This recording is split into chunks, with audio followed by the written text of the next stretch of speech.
Hi friends, this is Navneet and welcome to Fateh Educom. आज की video में हम इंडिया नेपाल रिलेशंस जो है वो डिस्कस करेंगे पूरा डिटेल में। आपको पता है हाल ही में बॉर्डर कन्फ्लिक्ट्स जो है वो इंडिया नेपाल के बीच में चल रहे हैं और इसका चलते हम इसकी जो है वो हिस्टोरिकल बैकग्राउंड स्टडी करेंगे, इसकी पॉलिटिकल बैकग्राउंड स्टडी करेंगे बिकॉज उस पॉलिटिकल बैकग्राउंड का इंडिया नेपाल की फ्रेंडशिप ट्रीटी के ऊपर भी इम्पैक्ट पड़ता है। सो क्या है इसका हिस्टोरिकल बैकग्राउंड, कैसे इनके जो नेपाल में जो है वो डेमोक्रेसी कैसे आई, उसके बाद क्या क्या चीज़ें चेंज हुई, कैसे इनका कॉन्स्टिट्यूशन बना, देन उसके बाद इंडिया नेपाल की फ्रेंडशिप ट्रीटी क्या थी, उसके बीच में क्या क्रिटिसिज्म्स हैं वो हम डिस्कस करेंगे। और साथ ही चाइना का क्या रोल रहता है इंडिया नेपाल के रिलेशंस में, बिकॉज काफ़ी लोग जो हैं वो अभी चाइना को जो है वो कोस रहे हैं कि चाइना कहीं ना कहीं जो है वो नेपाल को इंस्टिगेट कर रहा है इस सब चीज़ों के चलते। तो ये सारी चीज़ें हम इस वीडियो में डिस्कस करेंगे और साथ ही में हम जो इंडिया नेपाल की हाइड्रो पावर डिप्लोमेसी है उसके बारे में थोड़ी सी चर्चा कर लेंगे। तो इन शॉर्ट इसमें आपको इंडिया नेपाल रिलेशनशिप्स के बारे में सब कुछ जो है वो वीडियो में मिलेगा and that too free of cost. So चलिए शुरू करते हैं। सो हिस्टोरिकल बैकग्राउंड की अगर हम बात करें, आपको पता है गौतम बुद्ध का जन्म जो है वो लुम्बिनी में हुआ है ना, और लुम्बिनी जो है वो नेपाल में है। सो इस शाक्य क्लैन के टाइम के पीरियड का ये सब चल रहा है, रिलेशनशिप हो सकता है उससे भी पुराना हो। देन उसके बाद जब लिच्छावीज का रूल आया तब यहाँ पे आके जो था वो फीडल एरा शुरू हुआ, किंगशिप सिस्टम जो था वो स्टार्ट हुआ। 750 से लेके 1750 तक का पीरियड जो था उसमें बुद्धिज़्म, क्योंकि पहले जो था नेपाल में ज़्यादा बुद्धिज़्म डोमिनेटिंग था, उसके बाद यहाँ पे हिंदुज़्म भी आया। Then early 1700 saw a change in Nepalese power structure. Change क्या आया यहाँ पे, क्योंकि यहाँ पे अर्लियर मोनार्की सिस्टम ही चलता आ रहा था, उसके साथ साथ यहाँ पे एक प्राइम मिनिस्ट्रियल रूल भी शुरू हो जाएगा, मोनार्क ही उसको स्टार्ट करेगा। उस रूल को राणा रूल बोला जाएगा। ठीक है, ये राणा रूल जो था ये 1846 में जो था ये स्टार्ट हुआ था। 1846 में इसको जंग बहादुर कंवर ने स्टार्ट किया था। एक डायनेस्टिक रूल था ये बेसिकली। और ये राणा रूल जो था इतना एफिशिएंट नहीं था, हालांकि एफिशिएंट नहीं था बट फिर भी इसने जो था वो एजुकेशन के ऊपर काफ़ी काम किया, काफ़ी स्कूल्स वगैरह एस्टेब्लिश किए, लेकिन फिर भी लोग इससे डिससेटिस्फाइड थे।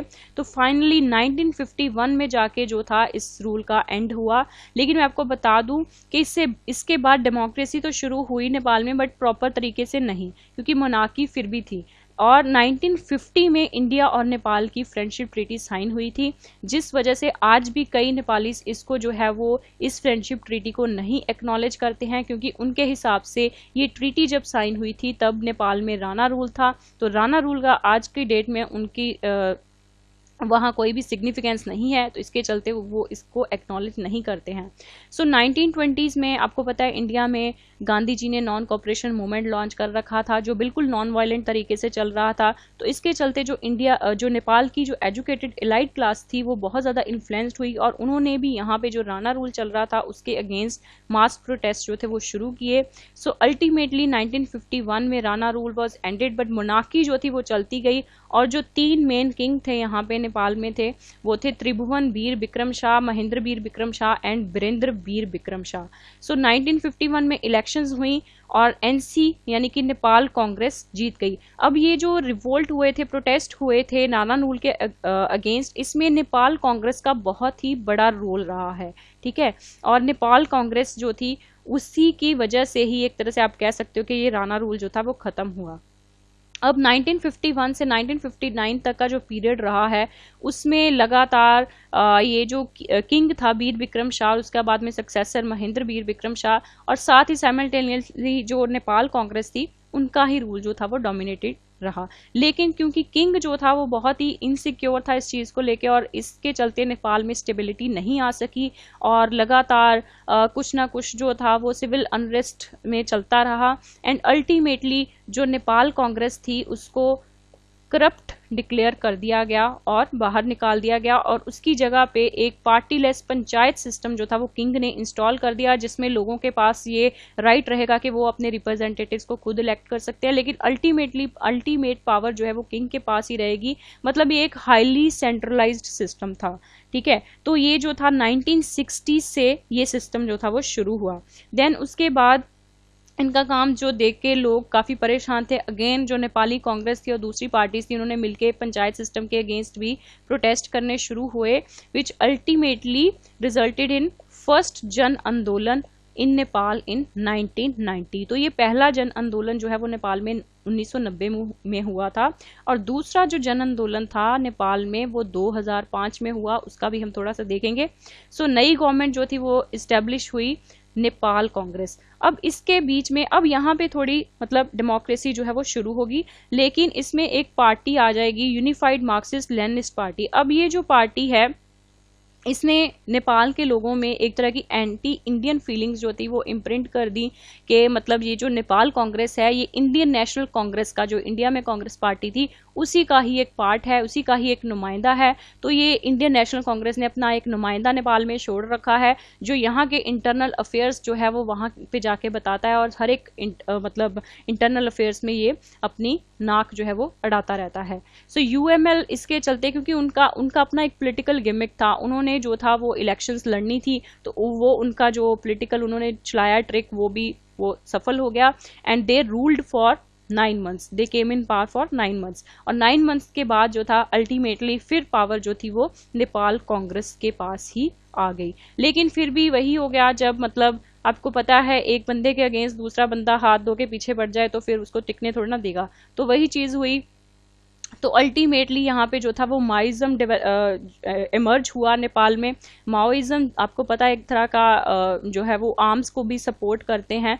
सो वो मूवमेंट इतनी ज़्यादा जो थी इवॉल्व हुई, सिविल अपराइजिंग्स हुई, सिविल अनरेस्ट हुई, which ultimately ended in 2005 in second जन आंदोलन। तो ये सेकंड जन आंदोलन जो था 2005 में हुआ, जब वहाँ पे जो सिविल अनरेस्ट कंटिन्यू चलती रही, तो वहाँ के जो किंग थे उनको पार्लियामेंट डिसॉल्व करनी पड़ी, और पार्लियामेंट डिसॉल्व होने की वजह से मास प्रोटेस्ट हुए, जिनकी वजह से ये जन आंदोलन दोबारा से हुआ। अब ये जन आंदोलन का रिजल्ट क्या निकला? Peace accord. So peace accord जो था एक साइन हुआ 2006 में। इस पीस अकॉर्ड के चलते गवर्नमेंट ने ये डिसाइड किया कि एक जो कॉन्स्टिट्यूशन है वो नेपाल गवर्नमेंट तैयार कर लेगी बाय 2010। तो लेकिन 2007 में एक इंटरिम कॉन्स्टिट्यूशन जो था वो सेटअप किया गया, लेकिन 2010 तक का जो इनका टारगेट था कि कॉन्स्टिट्यूशन जो है वो हम इस्टेब्लिश करेंगे, वो नहीं कर पाए। उसके 2 रीज़न थे। सबसे पहला जो था वो माओइस्ट जो थे उन्होंने ऑब्जेक्शंस रेज की। इनकी ऑब्जेक्शंस क्या थी? ये चाहते थे एक तो प्रेसिडेंशियल फॉर्म ऑफ गवर्नमेंट हो, और दूसरा ये चाहते थे कि एक तरह की एथनिक फेडरलिज्म जो है वो कंट्री में हो। लेकिन जो बाकी पार्टीज थी वो इस चीज़ को नहीं लाना चाहती थी, और साथ में वो पार्लियामेंट्री फॉर्म ऑफ गवर्नमेंट जो थी वो चाहती थी। देन उसके बाद सेकेंड रीज़न था मदेशीज असर्शन। अब ये जो मदेशीज हैं ये बेसिकली जो नेपाल का तेराई रीजन है जो बिल्कुल इंडिया को बॉर्डर करता है, वहाँ पे ये लोग रहते हैं। ये बड़े ही गरीब लोग होते हैं, और इनके साथ ना बड़ा ही डिस्क्रिमिनेशन हो रहा था नेपाल में। जो पहाड़ी लोग थे ना, जो ऊपर नेपाल के ऊपरले एरियाज में रहते थे, वो इनसे बहुत डिस्क्रिमिनेशन करते थे। यहाँ तक कि इनको अगर काठमांडू जाना पड़ता, जो नेपाल की कैपिटल है, वहाँ पे अगर इनको जाना होता तो इनको परमिट लेना पड़ता था। तो ये डिस्क्रिमिनेशन के चलते काफ़ी ज़्यादा मतलब जो था एक शोर मचा, ठीक है, पूरी दुनिया में, पूरे लोगों के सामने ये इशू रेज हुआ। इंडिया ने भी इनको सपोर्ट किया। तो अल्टीमेटली जो नेपाल का कॉन्स्टिट्यूशन था वो फाइनली 2015 में एक्सेप्ट हुआ। अब बात करते हैं इंडिया नेपाल फ्रेंडशिप ट्रीटी की। जैसे कि मैंने आपको स्टार्टिंग में भी बताया है कि ये ट्रीटी जो है 1950 में साइन हुई थी। तो इट वाज साइंड ऑन 31 जुलाई 1950। वही पंचशील एग्रीमेंट थे। इसमें म्यूचुअल पीस होगा, फ्रेंडशिप होगा, सॉवरेनिटी, एक दूसरे को कंसिडर करना है, और एक दूसरे के अफेयर्स में इंटरफेयर नहीं करना है, टेरिटरी में इंटरफेयर नहीं करना है। और दूसरा इसमें लिखा था एक पॉइंट के अगर नेपाल कल को किसी और नेशन से अदर देन इंडिया अगर वो आर्म्स इंपोर्ट करता है तो इंडिया से कंसल्ट करके करेगा। देन उसके बाद था इसमें कि नेशनल ट्रीटमेंट दोनों कंट्रीज एक दूसरे को करेंगी, चाहे वो इंडस्ट्रियल हो, इकोनॉमिक डेवलपमेंट हो या पर्सनल हो। इसमें था कि जैसे कोई भी सिटीजन जो है वो वही प्रिविलेजेस जो है वो इंजॉय करेगा। अगर हम प्रॉपर्टी की बात करें या ट्रेड की बात करें या रेजिडेंस की बात करें या मूवमेंट की बात करें जो दूसरी कंट्री करता, मतलब एक नेपाली जो है वो जाके इंडिया में रह सकता है, इंडियन जो है वो आके नेपाल में रह सकता है, बिजनेस कर सकता है, ठीक है, और यहाँ पे जो है वो प्रॉपर्टी खरीद सकता है। तो दोनों ही कंट्रीज के लिए चीज़ें सेम थी। देन उसके बाद ओपन बॉर्डर्स जो थे वो नेपाल के और इंडिया के आज तक मतलब ओपन ही रहे हैं हिस्टोरिक टाइम से। इवन जब ब्रिटिशर्स आए थे तो उन्होंने भी इस चीज़ को जो था वो कंटिन्यू रखा। ठीक है। उससे इससे मतलब जो खास ज़्यादा फ़ायदा होता है वो नेपालियों को होता है। आपको पता है नेपालीज कितने ज़्यादा यहाँ पे इंडिया में आके काम करते हैं, है ना। और मतलब लोगों के घरों में भी करते हैं। इवन आर्मी में काफ़ी नेपालीज जो हैं वो एम्प्लॉयड हैं, तो इंडिया के सिक्योरिटी सेटअप में इनका मेजर रोल है। देन उसके बाद इसमें एक पॉइंट था आर्टिकल 10, जिसमें लिखा गया था कि कोई भी पार्टी अगर इस ट्रीटी में चेंज करना चाहे तो वो कर सकती है, ठीक है, जो अभी तक नहीं हुई। तो अभी इसका थोड़ा सा क्रिटिसिज्म देख लेते हैं। क्रिटिसिज्म क्या है इस ट्रीटी का? सबसे पहला तो ये है कि नेपाल इसको प्रो इंडियन ट्रीटी कहता है। वो कहता है कि नेपाल, ये जो ट्रीटी है ये इंडिया को ज़्यादा फेवर करती है, ठीक है। और वो कहता है कि ट्रीटी, दूसरी बात वो कहता है कि ये ट्रीटी जो थी ये 1950 में साइन हुई थी जब राणा रूल था। तो क्योंकि अब राणा रूल का कोई सिग्निफिकेंस नहीं है, अब कंट्री में डेमोक्रेसी है, तो इसके हिसाब से ये ट्रीटी का भी कोई लेन देन नहीं है, ठीक है। ये काफ़ी कुछ जो सेक्शंस हैं सोसाइटी के वो इस चीज़ को कहते हैं, एक्नॉलेज करते हैं। देन उसके बाद इसके साथ साथ नेपाल कहता है कि इंडिया जो है वो एक नेपाल को एक स्मॉल स्टेट कंसिडर करता है, ना कि एक इक्वल स्टेट कंसिडर करता है। ये क्यों कहते हैं? क्योंकि जब ये ट्रीटी कंक्लूड हुई थी तो इंडिया ने अपना एक इंडियन एम्बेसडर भेजा था, एक दूत भेजा था, और जवाहरलाल नेहरू खुद नहीं आए थे ट्रीटी साइन करने के लिए, जिसकी वजह से इन्होंने इस ऑब्जेक्शन को रेज किया है। देन उसके बाद आपको पता है यूएमएल जो है वो अभी भी कहीं ना कहीं वहाँ पे नेपाल के लोगों के बीच में जो है वो एंटी इंडियन स्लोगन्स जो है वो बढ़ती रहती है, जिसकी वजह से उनका तो अपना एक पॉलिटिकल है ना, एक मतलब मोटिव है, लेकिन लोग जो है इस चीज़ से काफ़ी ज़्यादा इन्फ्लुएंस हो जाते हैं। जब ऐसे बॉर्डर का कोई इशू होगा, है ना, कुछ भी, तो लोगों को लगेगा कि हाँ भी मतलब इंडिया तो हमारी हर एक अफेयर में जो है वो टांग अड़ा रहा है, तो इसके चलते। देन उसके बाद कोई भी चेंजेस अभी तक जो है वो इस आर्टिकल 10 के अंडर अगर मतलब जैसे कि उन्होंने कहा कि इस ट्रीटी के अकॉर्डिंगली अगर कोई कंट्री चाहे, नेपाल चाहे या इंडिया चाहे, कोई चेंज लाने के लिए इस ट्रीटी में, तो वो कर सकता है। नेपाल ने कई बार जो है इस चीज़ के लिए इनिशिएट भी किया, लेकिन उनके अपने ही बीच में लोगों के बीच में, पार्टी के बीच में किसी तरह का कंसेंसस नहीं रहा, जिसकी वजह से आज तक इस ट्रीटी में कोई भी चेंज जो है वो नहीं हुआ है। अब बात करते हैं इंडिया नेपाल बॉर्डर इशू, जो अभी बहुत ही ज़्यादा न्यूज़ में भी है। आपको पता है, जैसे हमने स्टार्टिंग में भी बताया कि ओपन बॉर्डर्स हैं, ठीक है, आना जाना लगा रहता है, ब्रिटिश टाइम से ही है। देन उसके बाद जब ब्रिटिशर्स जो थे वो नेपाल को भी ऑक्यूपाई करना चाहते थे, तो इसके चलते जो है वो जो गोरखे थे उनके बीच में और नेपाल के बीच में जो थी वो लड़ाई हुई, सॉरी इंडिया के बीच में जो थी वो लड़ाई हुई ब्रिटिशर्स के बीच में, और ये लड़ाई जो थी वो 1815 में स्टार्ट हुई, और 1816 में जो ट्रीटी ऑफ सुगौली थी ये कंक्लूड हुई। अब इसका भी थोड़ा सा बैकग्राउंड आपको बता देती हूँ कि ब्रिटिशर्स ने ये ट्रीटी जो थी 1815 2 दिसंबर 1815 को ड्राफ्ट की थी, और ब्रिटिशर्स ने नेपालीज को बोला था कि आप ये ट्रीटी 17 दिसंबर मतलब 2 दिसंबर को ये ड्राफ्ट करते हैं, 17 दिसंबर को ये कहते हैं कि आपको इस पे ऊपर साइन करने हैं, ठीक है। लेकिन क्या हुआ कि जो नेपाल के राजा थे उन्होंने इस चीज़ को मना कर दिया। उस टाइम पे मनार्की थी, ठीक है, तो उन्होंने मना कर दिया कि नहीं, हम ऐसा कुछ नहीं करेंगे। तो ब्रिटिशर्स ने उनको धमकी दी कि हम काठमांडू का एरिया जो है वो ऑक्यूपाई कर लेंगे। तो इसके बीच में 92 डेज का एक स्टेलमेट जो था वो नेपाल और ब्रिटिशर्स के बीच में हुआ, जैसे डोकलाम का हुआ था ना इंडिया और चाइना के बीच में, बट वो 73 डेज का हुआ था, ये 92 डेज का हुआ नेपाल और ब्रिटिशर्स के बीच में। तो अल्टीमेटली राजा ने अपना एक दूत भेजा नेपाल साइड से, और ब्रिटिशर्स के बीच में ये ट्रीटी हुई। तो इसके चलते भी कुछ सेक्शन जो है नेपालीज के वो ये भी कहते हैं कि वो इस ट्रीटी को एक्नॉलेज नहीं करते हैं, क्योंकि राजा ने इसके ऊपर साइन नहीं किए थे, वो तो उनका एक दूत आया था तो उन्होंने साइन किए। अब यही ट्रीटी जो है आज की डेट में भी यही ट्रीटी जो है एक तरह डिस्प्यूट का कारण बनी हुई है, क्योंकि इस ट्रीटी ने महाकाली रिवर को एक डिवाइडिंग लाइन बना दिया था वेस्टर्न सेक्टर में, ठीक है। वेस्टर्न सेक्टर ये है नेपाल का, तो ये आप देख रहे हो महाकाली रिवर, ठीक है, जो इंडिया की स्टेट है उत्तराखंड उसके बिल्कुल ईस्टर्न साइड पे है। और इसका सबसे बड़ा एक लैकुना ये भी है कि उन्होंने एक रिवर को बाउंड्री मार्क किया। रिवर आपको पता है with the passage of time अपना जो क्या उसे कहते हैं कोर्स है वो चेंज कर सकता है ना, तो ये भी एक इसका फ्लॉ हम कह सकते हैं। तो महाकाली रिवर जो था वेस्टर्न साइड पे, इसको उन्होंने अपनी बाउंड्री जो थी नेपाल और इंडिया की डिमार्केट कर दी।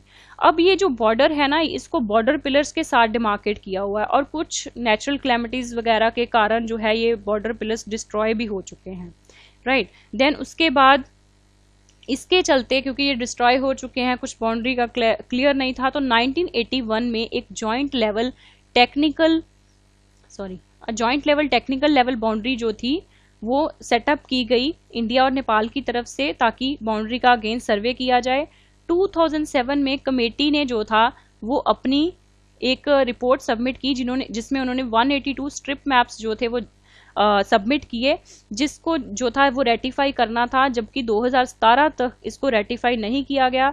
अल्टीमेटली जो था इसको रेटिफाई किया गया और ये बाउंड्री जो थी फाइनलाइज की गई और 98% इंडिया नेपाल बाउंड्री जो थी ये स्ट्रिप मैप्स के जरिए फाइनलाइज हुई।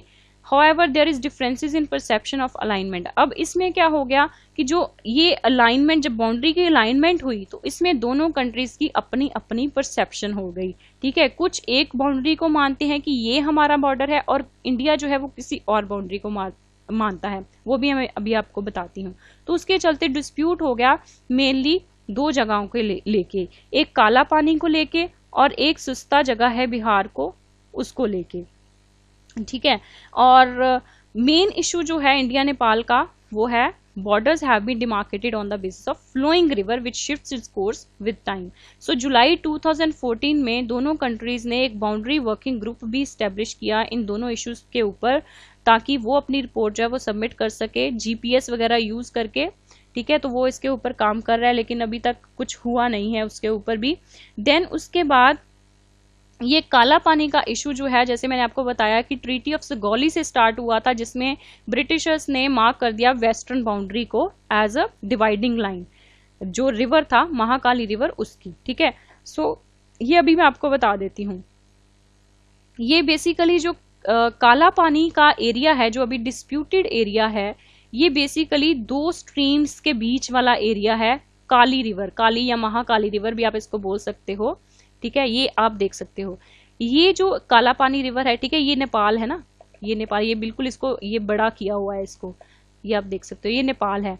तो ये मेन अगर हम देखें, अगर वेस्टर्न बाउंड्री देखें तो ये वाली बनती है मेन, जो रिवर आ रहा है। ठीक है, लेकिन ये सिर्फ एक रिज लाइन है, ये जो आप देख रहे हो, ये जो रिज लाइन है, इंडिया इसको नेपाल का बॉर्डर मानता है। और जबकि असल में अगर हम देखें एथिकली, अगर हम देखें जो राइट है, तो यही बाउंड्री चल रही है ना, लेकिन इंडिया जो है सिर्फ इस रिज लाइन को ही अपनी ये नेपाल की बाउंड्री मान रहा है।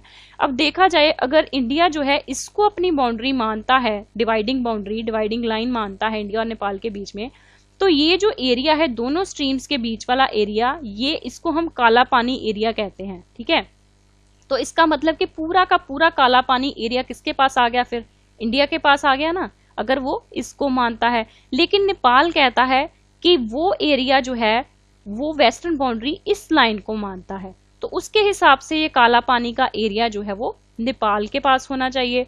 अब इसके साथ साथ अब प्रेजेंटली नेपाल ने क्या किया है, प्रेजेंटली नेपाल ने ये लिपुलेख पास भी अपने मैप में इंक्लूड कर दिया है, साथ में एक लिम्पा धुरा करके यहाँ पे एक जगह है वो भी अपने मैप में इंक्लूड कर दिया, उसकी भी मैंने अभी पिक्चर लगाई है, वो भी आपको दिखाती हूँ।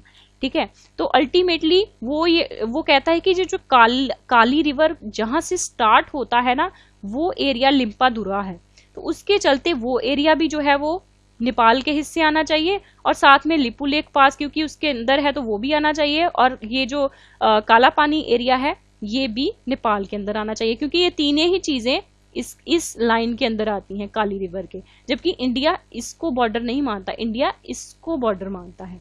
ठीक है, तो उसके हिसाब से ये सारी चीजें जो है वो इंडिया के पास होनी चाहिए। अब ये झंझट कहाँ से स्टार्ट हुआ, जब इंडिया चाइना वार हुई थी 1962 में, तो वहां पे क्योंकि नेपाल में मनाकी थी तब भी, तो वहां पे जो मनाक्स थे उनको कोई प्रॉब्लम नहीं था कि इंडिया जो है वो अपने ट्रूप्स वहां पे प्लेस करे, क्योंकि इंडिया नेपाल के बॉर्डर्स तो शुरू से ही खुले थे, तो इंडिया ने अपनी आईटीबीपी जो फोर्स है वो यहाँ पे प्लेस की हुई है, तब भी इंडिया ने अपने ट्रूप्स वहां पे ये काला पानी एरिया में प्लेस किए हुए हैं। तो इंडिया के लिए इस चीज का बहुत ही स्ट्रेटेजिक इंपॉर्टेंस है। साथ में ये जो लिपुलेख पास है, इसका इंडिया का बहुत ही ज्यादा स्ट्रेटेजिक इंपॉर्टेंस है, क्योंकि इसकी ऊंचाई बहुत ज्यादा है, जहां से इंडिया जो है वो चाइनीज की एक्टिविटीज को चेक कर सकता है, चाइनीज की मूवमेंट्स को चेक कर सकता है, जो अभी फिलहाल नेपाल ने इसको अपने मैप में रिसेंटली इंक्लूड किया है। सो ये सारा इशू इस चीज का है। सो स्ट्रेटेजिक इंपॉर्टेंस क्या है, ये जो जितना भी काला पानी एरिया है ये अराउंड 372 स्क्वायर किलोमीटर का एरिया है, जिसको जिसके ऊपर जो है वो ITBP Indo Tibetan border police जो है वो प्लेस्ड है, और इंडिया इसको अपना मानता है। कब से? जब से ये साइनो इंडिया वॉर हुई थी 1962। लेकिन मोनार्क्स को कोई प्रॉब्लम नहीं थी तब, है ना, जो नेपाल में थे, तो उन्होंने कहा कि चलो ठीक है, कोई बात नहीं, हमें कोई प्रॉब्लम नहीं है। लेकिन इंडिया ने उस चीज़ को फॉर ग्रांटेड ले लिया और वो इस बाउंड्री को जो है वो समझने लग गए डिवाइडिंग लाइन, जबकि रियल में यही है। देन उसके बाद India claims Kala Pani as part of Uttarakhand Pithoragarh, while Nepal says it's a part of Darchula district of Sudur Paschim प्रदेश, जो कि नेपाल में है।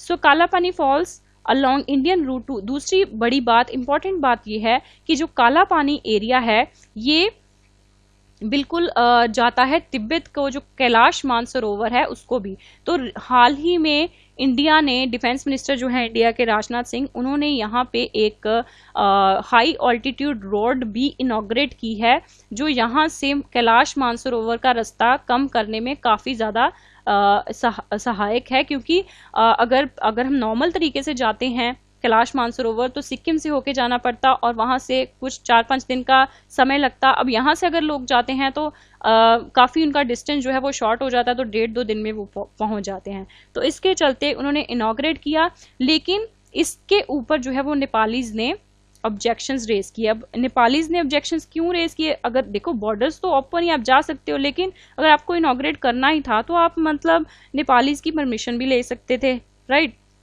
देन उसके बाद इसके ऊपर ना काफ़ी टाइम मतलब चर्चा भी होती रही है। इवन 2000 में जो नेपाल के प्राइम मिनिस्टर गिरिजा प्रसाद कोइराला जब इंडिया में आए थे, तब हमारे जो प्राइम मिनिस्टर थे अटल बिहारी वाजपेयी, तो उनको इस चीज़ के ऊपर, काला पानी का जो इशू था, इसको रिजॉल्व करने के ऊपर उन्होंने भी बात इनिशिएट की थी, लेकिन कुछ भी नहीं हो सका।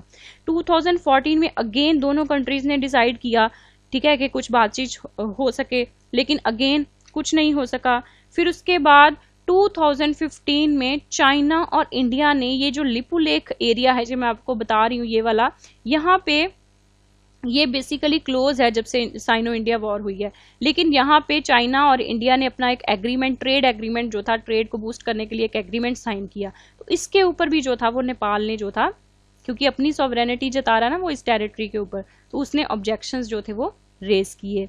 तो फिलहाल वो इस चीज़ के ऊपर जो है उसने ऑब्जेक्शंस रेज किए हैं। देन उसके बाद Kala Pani significance is centuries old for its location on trade and pilgrims route to Tibet. Other issues raised by China लिख दिया मैंने यहाँ पे, सॉरी नेपाल आना था, ठीक है। तो वही जो इश्यूज मैं आपको बता रही हूँ, तो ये बेसिकली लिम्पियादुरा, ठीक है, ये वाला एरिया, ये मानते हैं कि यहाँ से जो है वो काली रिवर स्टार्ट होता है, तो ये भी नेपाल का ही पार्ट है। तो ये इतना पार्ट जो है ये काला पानी वाला एरिया है, ये लिपू लेक पास है, तो इसको भी इन्होंने अपनी टेरिटरी में इंक्लूड कर दिया। आज का जो मैप आया है नया, ठीक है, तो उसके ऊपर ये वाला एरिया नेपाल ने अपने मैप में इंक्लूड किया है। तो यही चीज़ मैं बता रही थी कि इंडिया जो है वो इसको बॉर्डर मानता है, जबकि रियलिटी में जो रिवर है, रिवर का कोर्स है, वो ऐसे जाता है, ठीक है। तो नेपाल जो है वो इस बाउंड्री को डिवाइडिंग लाइन मानता है, बॉर्डर मानता है।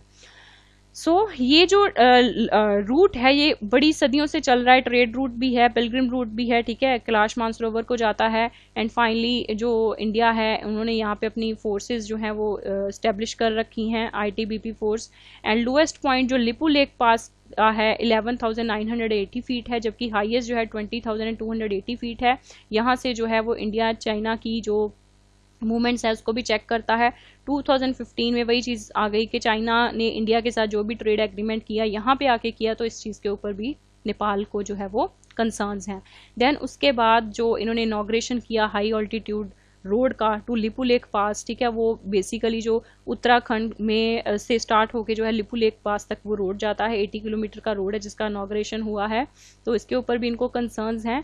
सो third area that Nepal stakes claims is Limpiyadhura north west of Lipu Lekh, जिसको ये काली रिवर का सोर्स मानते हैं। और उसके अलावा ये सोर्स मतलब लिम्पियादुरा और ये लिपू लेक पास और ये काला पानी का एरिया सारा ये अपना मानते हैं। सो इसके अलावा बॉर्डर इश्यूज़ क्या हैं। इसके अलावा जो हमारी अगर इंटेलिजेंसीज की बात करें तो वो कहते हैं कि जो पाकिस्तान है वो इस ओपन बॉर्डर का जो है वो एडवांटेज लेता है इंडिया में दाखिल होने के लिए इलीगली, और साथ में मतलब डंप करता है फेक करेंसी, और जो इकोनॉमी है इंडिया की उसको डिस्टेबलाइज करने की कोशिश करता है। आपको पता है अगर करेंसी जो है वो फेक भी हो, लेकिन कई बार होता है ना कि चल जाती है, और उससे क्या होता है लोगों के हाथ में पैसा आता तो परचेजिंग पावर बढ़ती है, परचेजिंग पावर बढ़ती है, डिमांड बढ़ती है, डिमांड बढ़ती है, तो अल्टीमेटली क्या होता है इन्फ्लेशन होती है। सो उससे क्या होता है कंट्री की इकोनॉमी डिस्टेबलाइज होती है। तो ऐसा ये लोग ऐसे करते हैं। देन उसके बाद है राइज ऑफ क्रिमिनलिटी। जैसे इंडिया के जो क्रिमिनल्स हैं और जो नेपाल के क्रिमिनल्स हैं वो एक दूसरे को अपनी अपनी जगह पे रिफ्यूज देते हैं, जिसकी वजह से जो हमारी इंटेलिजेंसीज हैं या लॉ इन्फोर्समेंट एजेंसीज हैं वो इनको पकड़ नहीं पाती हैं। तीसरा यहाँ पे drug trafficking, gold smuggling, human trafficking, illegal arm trade, ये तो सारी चीज़ें हैं जो आम ही चलती हैं। तो इसके चलते भी गवर्नमेंट को चाहिए कि कुछ कमेटी वेटी सेटअप करे, ठीक है, इसके ऊपर काम करे। साथ में शास्त्र सीमा बल वगैरह जैसे जो हमारे पास फोर्सेस हैं उनका भी हम यहाँ पे यूटिलाइजेशन कर सकते हैं। देन अब बात करते हैं चाइना फैक्टर। चाइना फैक्टर क्या है? देखिए चाइना बेसिकली नेपाल में सिर्फ अपना इंफ्रास्ट्रक्चर डेवलप कर रहा है, जैसे पाकिस्तान में वो चाहता है ना, वैसे ही नेपाल में भी वो कर रहा है। और साथ में इसने यहाँ पे एक अपना स्पेशल इकोनॉमिक जोन भी जो है वो सेटअप कर रखा है अपने BRI बेल्ट रोड इनिशिएटिव को लेके। और ये यहाँ के लोगों को स्पेशली जो मदेशीज हैं उनको मैंड्रिन लैंग्वेज ट्रेनिंग दे रहा है। काफ़ी डिफरेंट स्कूल इसने इस्टेब्लिश कर रखे हैं ताकि कल को अगर इसको लेबर रिक्वायरमेंट हो तो ये यहाँ से लोकल लेबर उठा सके, ठीक है। लेकिन इंडिया के कंसर्न्स क्या है? इंडिया कहता है कि ये अपना इन्फ्लुएंस जो है वो नेपाल में क्रिएट कर रहा है। लेकिन ऑन दी अदर एंड अगर हम ये देखें इंफ्रास्ट्रक्चर डेवलपमेंट कर रहा है, ये कर रहा है, वो कर रहा है, रेलवे लाइन्स इस्टेब्लिश कर रहा है, तो ऐसे तो इंडिया भी अफगानिस्तान में बहुत कुछ कर रहा है। तो इसका मतलब ये थोड़ी है कि इंडिया भी अफगानिस्तान में अपना इन्फ्लुएंस क्रिएट कर रहा है ना। देन उसके बाद और दूसरी बात, अगर सच में नेपाल जो है वो प्रो चाइना होता तो जब चाइना और इंडिया मिले थे 2015 में एग्रीमेंट करने, ट्रेड एग्रीमेंट लिपुलेख पास में, तो नेपाल ने चाइना और इंडिया दोनों के ऊपर उंगली उठाई थी, किसी एक के ऊपर नहीं उठाई थी, ठीक है। देन और दूसरी बात, रूलिंग पार्टी और ऑपोजिशन पार्टी दोनों ने ही उंगली उठाई थी, किसी एक पार्टी ने नहीं उठाई थी, तो ये भी एक पॉइंट है। देन उसके बाद नक्सलाइट मूवमेंट इन इंडिया, ये मतलब कुछ जो इंडिया के सेक्शंस हैं वो ये मानते हैं कि जो इंडिया में नक्सलाइट मूवमेंट है वो बेसिकली माओइज्म से ही एनकरेज हुआ है, उसी का ही पार्ट है। बट ये उसका नहीं है क्योंकि माओइज्म जो है वो आर्म्स को सपोर्ट करता है, जबकि नक्सलाइट मूवमेंट सिर्फ एक मास ऑर्गेनाइजेशंस में काम करता है। देन उसके बाद चाइना जो है वो सिर्फ नेपाल को अपना इंफ्रास्ट्रक्चर गैप फिल करने में जो है वो लगा हुआ है। वैसे आपको पता है चाइना कहीं ना कहीं तो बुलिंग है ही, वो अपने हर जगह पे है ना, जैसे उसकी स्ट्रिंग ऑफ पर्ल थ्योरी भी है, कितनी जगहों पे उसने अपने पोर्ट्स जो है वो इस्टेब्लिश कर रखे हैं।